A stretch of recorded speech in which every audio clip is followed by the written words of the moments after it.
So today we're going to dive into one of the most powerful and really central symbols in the evangelical Christian faith, the empty tomb. And this is an image that's so much more than just some historical marker. For millions, it's the absolute core of everything they believe. And right away, you run into this incredible contradiction. I mean, think about it. A tomb is a place of finality. It's about endings, about grief. And yet, this specific image, an empty grave, sun coming up, it's presented as the ultimate symbol of hope and a brand new start. So the question is, how on earth did an empty space become the dynamic center of a global faith? All right, so here's how we're going to break it down. First, we'll look at it as a symbol of hope. Then we'll get into the question of whether it was a real event in history. After that, we'll explore its message of victory over the grave, understand why it's considered the very foundation of the faith, and finally, see how it becomes this powerful call to action. Okay, let's start with its most immediate meaning, hope. For believers, this isn't just, a vacant plot of land or some historical curiosity. No, it's an active, powerful symbol that just radiates this profound sense of optimism. It promises that even when you're facing what looks like an absolute end, a new beginning is actually possible. And this one single image, it just packs in some of Christianity's deepest ideas. For believers, it's the concrete proof that Jesus was who he said he was, the Son of God. It's the fulfillment of prophecies made centuries before. And maybe most personally, it represents God's deep love and his power to rescue humanity from its darkest struggles.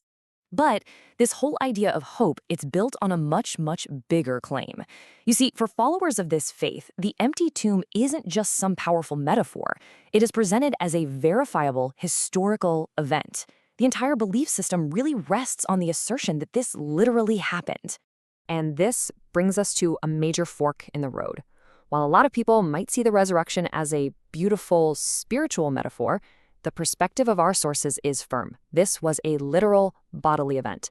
In fact, theologians like J. Vernon McGee have argued that this event is actually better documented than many other moments in ancient history that we just accept as fact. So, what's the evidence they point to for this claim? Well, it usually comes down to three main pillars. First, pretty straightforward, the tomb was physically empty. Second, and this is a really fascinating detail, the linen grave clothes were left behind, folded neatly, almost as if the body had just passed right through them.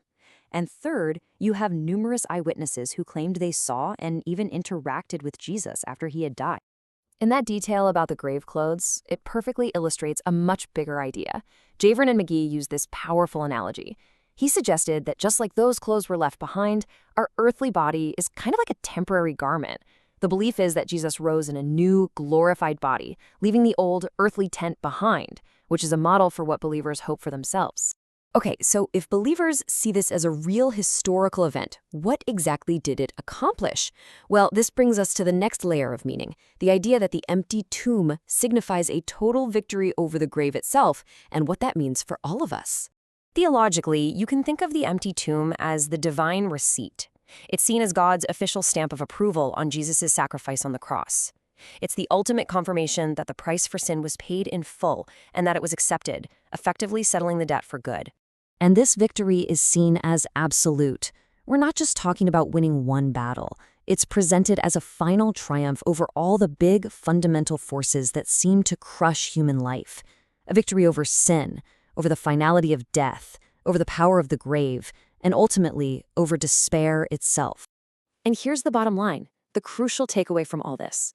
Because of what happened in that tomb, believers hold that the worst parts of our human experience, our failures, our mortality, our deepest fears, they do not get the final say. It's a declaration that something bigger and more powerful has entered the story. Which leads us to why this isn't just an important story.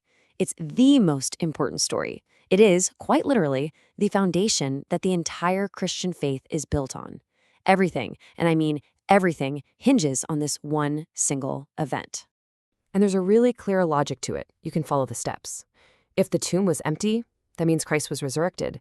If he was resurrected, then all of his promises about God, about forgiveness, about eternal life, they must be true. And if his promises are true, then the entire faith is validated. It's this chain of reasoning that starts right there in that empty space. From this perspective, the stakes just could not be higher. As J. Vernon McGee put it so bluntly, If the resurrection didn't actually happen, then the entire faith is pointless. It's in vain. It is an all-or-nothing proposition. So this belief in a past event translates directly into a future promise, something the Bible calls a lively hope. And it's not just wishful thinking, it's described as a confident assurance. The idea is, because Jesus was raised from the dead, believers have a firm expectation that they too will one day experience their own resurrection and eternal life. So we've covered the theology and the history, but what does all this mean for someone's actual day-to-day life? Well, that's the final piece. The empty tomb isn't just something to believe in, it's a powerful call to action. You see, the belief that death has been defeated is meant to be a total game changer for your perspective.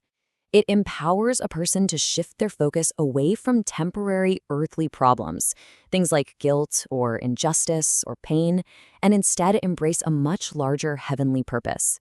In this view, despair gets replaced with real meaning. And that new purpose isn't just personal, it's meant to be communal.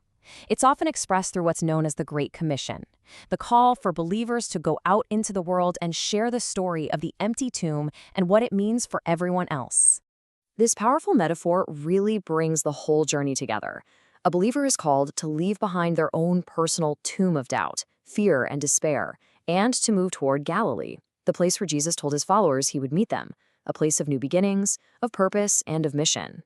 So at the end of the day, we're left with this central paradox. Within this belief system, the absence of a body becomes the presence of a promise. An ending is transformed into a beginning.